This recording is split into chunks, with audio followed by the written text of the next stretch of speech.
প্রিয় বন্ধুরা, তোমাদের প্রত্যেককে আমার প্রোগ্রেসিভ ইংলিশ নেট চ্যানেলের পক্ষ থেকে অসংখ্য ধন্যবাদ, সুস্বাগতম জানাই। অনেক দিন পর তোমাদের কাছে ফিরে এলাম একটা গুরুত্বপূর্ণ টপিকের উপর ভিডিও করতে। আশা করি তোমরা সকলে ভালো আছো।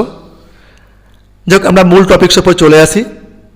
আমরা আজকে শিখে নেব সেন্টেন্সে কীভাবে লেস্ট শব্দটা প্রয়োগ করতে হয়, তার ব্যবহার রীতি কী, সেটা কোথায় প্রয়োগ করব, সমস্ত কিছু তার ডিটেলস আলোচনা। তোমরা ভিডিওটাকে প্রথম থেকে শেষ পর্যন্ত দেখবে, পজ না করে। আশা করি তোমরা এটা পরিষ্কার করে বুঝতে পারবে। আমি প্রত্যেকটা পয়েন্ট এখানে লিখে দিয়েছি। শুরু করি এবারে। যখন কোনো নেতিবাচক বা খারাপ পরিস্থিতি এড়িয়ে চলতে হবে, অর্থাৎ কোনো নেতিবাচক বা খারাপ পরিস্থিতি এড়িয়ে চলার জন্য যখন কাউকে সাবধান করা হচ্ছে, বা কোনো নেতিবাচক বা খারাপ পরিস্থিতি কেউ এড়িয়ে চলার জন্য কিছু একটা করছে, তখন সেখানে আমরা এই লেস্ট শব্দটাকে ব্যবহার করব।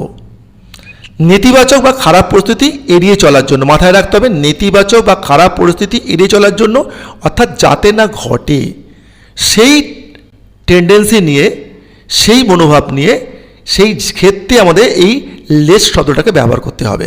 আমরা উদাহরণে আসলে আমাদের কাছে বিষয়টা খুব পরিষ্কার হয়ে যাবে। আসলে লেস্ট একটি সাবঅর্ডিনেট কনজাংশন।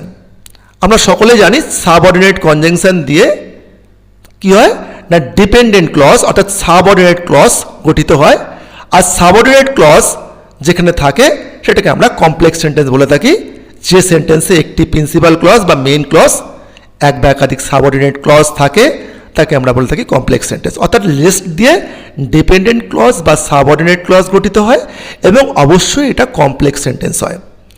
লিস্ট দ্বারা ইংলিশে একটা নেগেটিভ সেন্স প্রকাশ করে। এই যে বলা হলো না, যাতে না ঘটে, পাছে, যার অর্থ যাতে না ঘটে, যাতে না। তাহলে আমরা চলে আসি সিনট্যাক্সে। আমরা লেস্ট যখন ব্যবহার করব, আমরা দুটো রীতিতে লেস্ট ব্যবহার করা যায়। একটা হচ্ছে বাক্যের প্রথমেতে মেন ক্লজ থাকবে, মেন ক্লজের পর একটা কমা থাকবে, অর্থাৎ মেন ক্লজের পর একটা কমা দেবো। কমা দেওয়ার পর তারপরে লেস্ট, তারপরে সাবজেক্ট, তারপরে শুড, ভার্ব অর্থাৎ ভার্বের যে প্রিন্সিপাল ভার্ব তার ফার্স্ট ফর্ম ব্যবহার করব, তারপরে অবজেক্ট বা রিমেনিং। আরেকটা রীতি আছে, আমরা ব্যবহার প্রয়োগ করতে পারি মেন ক্লজের পর কমা, তারপরে লেস্ট, সাবজেক্ট, ভার্বের বেস ফর্ম। বেস ফর্ম কোনটা বলে থাকি আমরা, যে ফর্মটার সঙ্গে আমরা আইএনজি যোগ করে প্রেজেন্ট পার্টিসিপল করতে পারি, সেই ফর্মটাকে আমরা বেস ফর্ম বলে থাকি। যেমন বিং, বিইআইএনজি, বিং, এটা যে বি থেকে এসছে, বিং। তারপরে বসবে অবজেক্ট বা রিমেনিং। আমরা চলে আসি উদাহরণগুলোতে। তোমরা দেখতে পাচ্ছ এখানে আমরা এই প্রত্যেকটা উদাহরণকে দুটো পার্টে আন্ডারলাইন করেছি। একটা হচ্ছে মেন ক্লজ আর হচ্ছে ডিপেন্ডেন্ট ক্লজ, যেটাকে আমরা সাবঅর্ডিনেট ক্লজ বলে থাকি। ডিপেন্ডেন্ট ক্লজের আর একটা নাম সাবঅর্ডিনেট ক্লজ। এই মেন ক্লজের পর একটা কমা বসছে, তারপরে লেস্ট বসছে, তারপরে সাবজেক্ট, তারপরে শুড, তারপরে ভার্বের ফার্স্ট ফর্ম।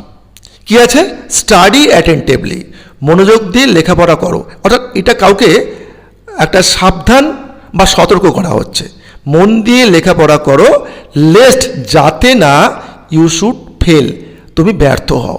অর্থাৎ ব্যর্থ না হও, এটা ট্রেন্ড। এইটা না হওয়ার জন্য কী করতে হবে, স্টাডি অ্যাটেন্টিভলি, মন দিয়ে লেখাপড়া করতে হবে, মন দিয়ে লেখাপড়া করো। অর্থাৎ এখানে নেগেটিভ সেন্স কোনটা, ফেল, ব্যর্থ হওয়াটা। তাই ব্যর্থ হওয়া নেগেটিভ সেন্স বা খারাপ পরিস্থিতি যাতে না ঘটে, এখানে ফেল হলো খারাপ পরিস্থিতি বা নেগেটিভ সেন্স, এইটা না হওয়ার জন্য স্টাডি অ্যাটেন্টিভলি। দ্বিতীয় উদাহরণে main clause walk fast, dependent clause lest you should miss the train. আমরা পাশেই এক নম্বরগুলো করেছি কেন, রোমানারূপে এগুলো আমরা রুলস এক নম্বরকে বোঝাবার জন্য। এই যে আমরা সিনট্যাক্সে এক নম্বর ছিল, এক নম্বর সিনট্যাক্স অনুযায়ী এই সেন্টেন্সগুলো হয়েছে। তাহলে ওয়াক ফার্স্ট, দ্রুত হাঁটো, lest you should miss the train. তাহলে মিস দ্য ট্রেন এটা নেগেটিভ বা নেতিবাচক পরিস্থিতি, এটা খারাপ পরিস্থিতি। এইটা না ঘটে সেটার জন্য কি করতে হবে, ওয়াক ফার্স্ট, কাউকে বলছি যে দ্রুত হাঁটো। আমরা তৃতীয় নম্বর উদাহরণ চলে আসি। হোল্ড দ্য পিলার ফার্মলি, স্তম্ভটাকে শক্ত করে ধরো, নাহলে কি হবে, পড়ে যেতে হবে। লেস্ট ইউ শুড ফল, যাতে না তুমি পড়ে যাও। অর্থাৎ পড়ে যাওয়াটা একটা নেগেটিভ বা খারাপ পরিস্থিতি, এটা নেতিবাচক সেন্স, এইটা না ঘটে তার জন্য বলা হচ্ছে হোল্ড দ্য পিলার ফার্মলি। দেখো এখানে আমরা একটা কমা দিয়েছি, তারপরে লেস্ট, এটা একটা অবশ্যই দেখতে পাচ্ছ একটা মেন ক্লজ, একটা ডিপেন্ডেন্ট ক্লজ, অর্থাৎ যে সেন্টেন্সে একটা মেন ক্লজ এক বা একাধিক সাবঅর্ডিনেট বা ডিপেন্ডেন্ট ক্লজ থাকে তাকে আমরা কমপ্লেক্স সেন্টেন্স বলে থাকি, তাহলে এটা অবশ্যই কমপ্লেক্স সেন্টেন্স। আমরা এক্সাম্পল 4তে চলে আসি। She avoided the dark alley, সে অন্ধকার গলি এড়িয়ে গেল। Lest she should run into travel, যাতে না সমস্যায় পড়ে। তাহলে কি হলো, সে সমস্যায় পড়বে বা বিপদে পড়বে এটা সম্ভাবনা ছিল, এইটা না ঘটে তার জন্য সে কী করলো, অন্ধকার গলিটা এড়িয়ে গেল, অন্ধকার গলিতে গেল না। তাহলে C avoided the dark alley, এটা হলো main clause. Lest she should run into travel, এটা হলো ডিপেন্ডেন্ট ক্লজ, এটা একটা কমপ্লেক্স সেন্টেন্স। আমরা এক্সাম্পল 5তে চলে আসি।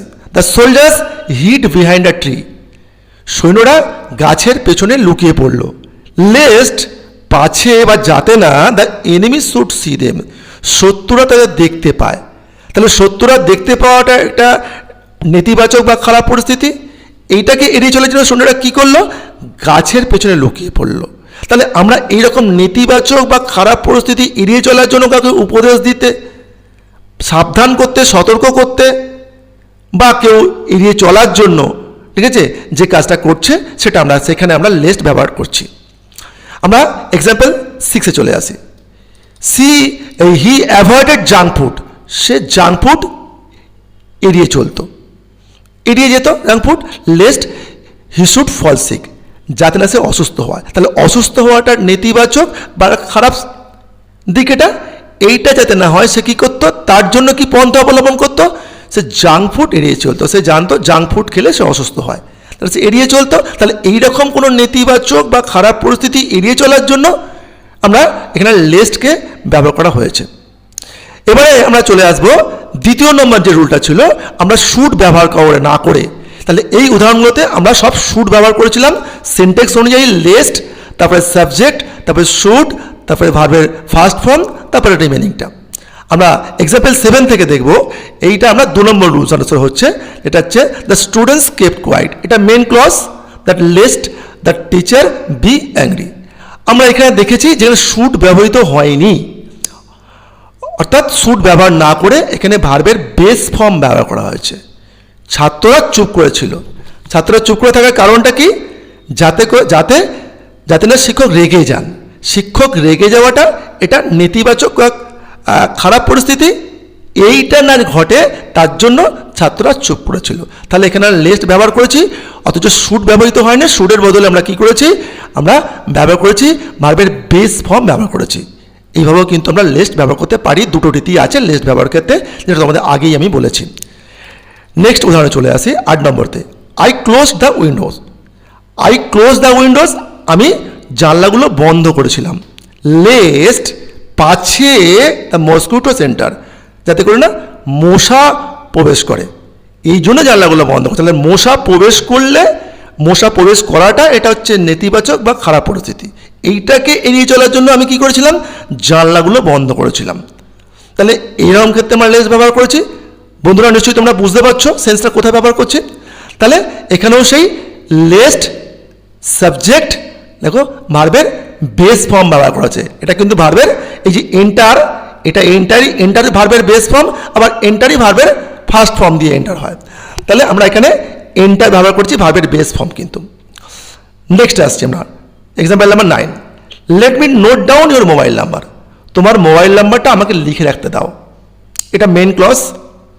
লেস্ট আই ফরগেট ইট, যাতে না আমি এটা ভুলে যাই, ভুলে না যাওয়ার জন্য, অর্থাৎ এই নেগেটিভ পরিস্থিতি না ঘটুক তার জন্য কি আমাকে মোবাইল নাম্বারটা লিখে রাখতে হবে, লিখে রাখতে দাও এই জায়গাটায়। তাহলে লেস্ট আই সাবজেক্ট, ফরগেট হচ্ছে ভার্বের বেস ফর্ম, তারপরে রিমেনিং অবজেক্ট বসছে। এবার আসা যাক 10 নম্বর উদাহরণে আসা যাক। He hurried home lest his mother get worried, তাহলে কি হলো, সে তাড়াতাড়ি বাড়ি ফিরল যাতে তার মা চিন্তা না করেন। তাহলে দেরি করে বাড়ি ফিরলে মা চিন্তা করবে, তাড়াতাড়ি বাড়ি ফিরলে মায়ের চিন্তা হবে না। তাহলে হি হারিড হোম, সে তাড়াতাড়ি বাড়ি ফিরলো কেন? নেগেটিভ সেন্স কি? তার মায়ের চিন্তা। গেট অরিড, এর নেগেটিভ সেন্স বা খারাপ পরিস্থিতি এইটা যাতে না ঘটে সেটাকে এড়িয়ে চলার জন্য সে কী করলো? তাড়াতাড়ি বাড়ি ফিরল। তাহলে এখানেও সেই একই জিনিস, আমরা শুড ব্যবহার করিনি, লেস্ট, লেস্টেড ফার্স্ট সাবজেক্ট হিজ মাদার, ভার্বের বেস ফর্ম, তারপরে remaining. Example number 11, turn off the gas, gas বন্ধ করে দাও।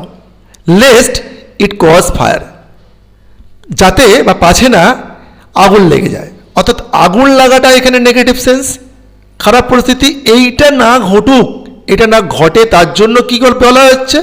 সাবধানতা বা সতর্ক করা হচ্ছে কি গ্যাসটা বন্ধ করে দাও। তাহলে এখানেও সেই লেস্ট ইট কজ ফায়ার, এখানে কিন্তু শুডও ব্যবহার করতে পারতাম। আমরা বললাম দুটো রীতি আছে, যে কোনো একটা রীতি প্রয়োগ করতে হবে। হয় শুড ব্যবহার করলে ভার্বের ফার্স্ট ফর্ম ব্যবহার করতে হবে, না হলে সাবজেক্টের পর ভার্বের বেস ফর্ম ব্যবহার করতে পারে। আমরা এখানে যদি শুড ব্যবহার করতাম কি হতো? টার্ন অফ দ্য গ্যাস, এটা main clause, lest it should cause fire, subject cause, ভার্বের এটাই বেস ফর্ম, এটাই ফার্স্ট ফর্ম, কজ ফায়ার বসতো। আমরা আসি নাম্বার 12 এক্সাম্পলে চলে আসি। সি স্পোক সফটলি, সে আস্তে আস্তে কথা বলল। Lest the baby wake up, যাতে শিশুটি না জেগে যায়। অর্থাৎ শিশুটি জেগে না উঠুক, মানে জেগে ওঠাটা হচ্ছে নেগেটিভ বা খারাপ পরিস্থিতি, এইটা না ঘটুক সেজন্য কি করলো? সে আস্তে আস্তে কথা বলল। তাহলে এখানেও আমরা সেই দেখতে পাচ্ছি এটা মেন ক্লজ আর একটা ডিপেন্ডেন্ট ক্লজ, এখানেও আমরা শুড ব্যবহার করিনি। আশা করি বন্ধুরা তোমরা বুঝতে পেরেছো। হ্যাঁ, একটা জিনিস এখানে কিন্তু প্রত্যেকটা বাক্যে, বাংলা বাক্যে হয়তো কমা দিতে আমি ভুলে গেছি, এগুলো তোমরা একটু দেখে নিও যে ইংরেজি বাক্যের ক্ষেত্রে কমাটা পড়েছে, বাংলা বাক্যের ক্ষেত্রে কমাটা পড়েনি। যেমন মন দিয়ে লেখাপড়া করো, এখানে একটা কমা পড়বে, তোমরা একটু দেখে নিও এগুলো। বাংলা বাক্যে যেখানে আছে সেখানে কমাটা পড়বে, দ্রুত হাঁটো, দ্রুত হাঁটোর পর একটা কমা পড়বে। এভাবে তোমরা একটু কমাগুলো একটু বসিয়ে নিও। আমি যতটা পাচ্ছি বসিয়ে দিচ্ছি এগুলোকে। যাক, এবারে আমরা আসবো হচ্ছে আরেকটা জায়গায়, গুরুত্বপূর্ণ জায়গায়, সেটা হলো যে use of lest, or else, or and otherwise. ভীষণ ইম্পর্টেন্ট জিনিস এটা, আমি এটাকে একসঙ্গে দেখিয়েছি তোমাদেরকে, দেখে নাও। আমরা লেস্টটা তো জানতাম যে লেস্ট কীভাবে ব্যবহার করতে হয়, আমরা ইতিমধ্যেই জেনে নিয়েছি। কোনো নেতিবাচক বা খারাপ পরিস্থিতি এড়িয়ে চলার জন্য লেস্ট ব্যবহার করা হয়। লেস্ট একটা সাবঅর্ডিনেট কনজাংশন, লেস্ট দ্বারা কমপ্লেক্স সেন্টেন্স গঠিত হয়। তাহলে or else, or and otherwise এগুলো কোথায় ব্যবহার করা হয়? দেখো, এগুলো কিন্তু আমরা জানি এগুলো কিন্তু কোঅর্ডিনেট কনজাংশন। এটা কিন্তু এগুলোকে বলা হয় কোঅর্ডিনেট কনজাংশন, এটা অল্টারনেটিভ গ্রুপের মধ্যে পড়ে। এটা যেহেতু কোঅর্ডিনেট কনজাংশন, তাহলে এগুলো দিয়ে কম্পাউন্ড সেন্টেন্স গঠিত হবে, এটা আমরা জানি। তাহলে শর্ত পূরণ না হলে নেতিবাচক বা খারাপ পরিস্থিতি সম্পর্কে বোঝাবার জন্য আমরা সেখানে অর এলস বা আদারওয়াইজ বা অর ব্যবহার করে থাকি। মনে রাখতে হবে যে যখন আমরা অর ব্যবহার করব সেখানে কিন্তু কোনো কমা বসবে না। আমরা একদম সরাসরি এক্সাম্পলে চলে আসি। আমরা কম্পেয়ার করে দেখেছি একই সেন্টেন্সকে আমরা লেস্ট ব্যবহার করেছি, অর এলস ব্যবহার করেছি, অর ব্যবহার করেছি, আর আদারওয়াইজ ব্যবহার করেছি। দেখো, কিন্তু লেস্ট দিয়ে যে সেন্টেন্সটা হয়েছে আমরা সেটা জানি, সেটা হচ্ছে কমপ্লেক্স সেন্টেন্স। আমরা আগে জানি একটা মেন ক্লজ আর হচ্ছে ডিপেন্ডেন্ট ক্লজ ছিল, এটা আমরা জানি, আগেই শিখলাম। এবার আমরা দ্বিতীয় এতে আসি, স্টাডি অ্যাটেন্টিভলি। দেখো, এইটাকেই প্রয়োগ করেছি, স্টাডি অ্যাটেন্টিভলি। অর এলস, না হলে ইউ উইল ফেল, তুমি ফেল করবে। এখানে কিন্তু দেখো শুড ছিল না, কিন্তু শুড হলো না, কিন্তু এখানে তুমি ফেল করবে, যেমন টেন্স অনুযায়ী নিয়ম ঠিক তেমনভাবে বসলো, ইউ উইল ফেল, তুমি ফেল করবে। তাহলে অর এলসের আগে একটা কমা বসছে, কিন্তু মনে রাখতে হবে এখানে কিন্তু দুটোই কিন্তু প্রিন্সিপাল ক্লজ, এখানে দুটোই প্রিন্সিপাল ক্লজ আছে। এখানে অর এলস দিয়ে করা হয়েছে, এটা একটা দুটোকে আমরা কোঅর্ডিনেট ক্লজও বলতে পারি, কোঅর্ডিনেট এটা কনজাংশন দিয়ে যুক্ত করা হয়েছে, তাই এটা একটা কম্পাউন্ড সেন্টেন্সের রূপ নিয়েছে। মন দিয়ে লেখাপড়া করো, না হলে তুমি ফেল করবে। তাহলে কি শর্তটা কি? মন দিয়ে লেখাপড়া করার শর্ত। এই শর্ত যদি না মানা হয় কি হবে? তার পরিণতি কি ঘটবে? ফেল করা। অর্থাৎ শর্ত না মানলে তার পরিণতি তার ফলাফল সম্পর্কে অবহিত করা বা বোঝাতে আমরা এই অরেলস অর আদারওয়াইজ ব্যবহার করতে পারি। স্টাডি অ্যাটেন্টিভলি একই জিনিস, আমরা দেখো অরের ক্ষেত্রে কমা ব্যবহার করিনি, আদারওয়াইজের ক্ষেত্রে আমরা কমা ব্যবহার করেছি। প্রত্যেকটাই কিন্তু আবার বলে রাখি, প্রত্যেকটাই কিন্তু কম্পাউন্ড সেন্টেন্স, কারণ অরেলস অর আদারওয়াইজ এরা কোঅর্ডিনেট কনজাংশন। আমরা চলে আসি দ্বিতীয় নম্বর উদাহরণে চলে আসি, walk carefully lest you should fall. আমরা এখানে শুড ব্যবহার করতেও পারি, নাও ব্যবহার করতে পারি, আমরা ভার্বের বেস ফর্মটা ব্যবহার করতে পারতাম। এখানে যদি লিখতাম walk carefully lest you fall, এটাও হতো, কারণ ফলটাই ভার্বের বেস ফর্ম, ফলটাই ভার্বের ফার্স্ট ফর্ম। আমরা জানি যে শুড ব্যবহার না করে সাবজেক্টের পর ভার্বের বেস ফর্ম ব্যবহার করেও আমরা লেস্ট ব্যবহার করতে পারি। আমরা চলে আসি এবারে অরেলসের ক্ষেত্রে। কী বলছে? সাবধানে চলো, সাবধানে হাঁটো, না হলে তুমি কি করবে? উইল ফল, পড়ে যাবে। তাহলে শর্তটা কি? সাবধানে হাঁটা হচ্ছে শর্ত। এই শর্ত না মানলে কি হবে? তার পরিস্থিতি কি হবে? তুই পড়ে যাবে। অর্থাৎ এই পড়ে যাওয়াটা তাকে অবহিত করে দেওয়া হলো, সাবধানে চলো, নালে কিন্তু পড়ে যাবে। এই না হলে, নতুবা, অন্যথায়, এই যে মানেগুলো আছে এগুলো সব অরেলসের মানে। দেখো আমি লিখে দিয়েছি এখানে, অরেলস অর অথবা আদারওয়াইজের মানে বাংলা অর্থ নতুবা, অন্যথায়, না হলে। তাহলে এখানে আমরা দেখতে পাচ্ছি যে ওই শর্ত যদি, প্রথম শর্ত যদি না মানা হয় তার পরিস্থিতি কি হবে সে সম্পর্কে অবহিত করতে, সে সম্পর্কে বোঝাতে আমরা এখানে আদারওয়াইজ ব্যবহার করেছি। আবারও বলে রাখি, আমরা কমাগুলোকে লক্ষ্য রাখবে, অরের ক্ষেত্রে কিন্তু কমা প্রয়োগ করা হয়নি। আমরা চলে আসি তৃতীয় নম্বর উদাহরণে, লিভ আর্লি মানে আগে ভাগে বের হও, lest you should miss the train, যাতে না তুমি ট্রেনটা মিস করো। আগে ভাগে বের হও যাতে না তুমি ট্রেনটা মিস করো।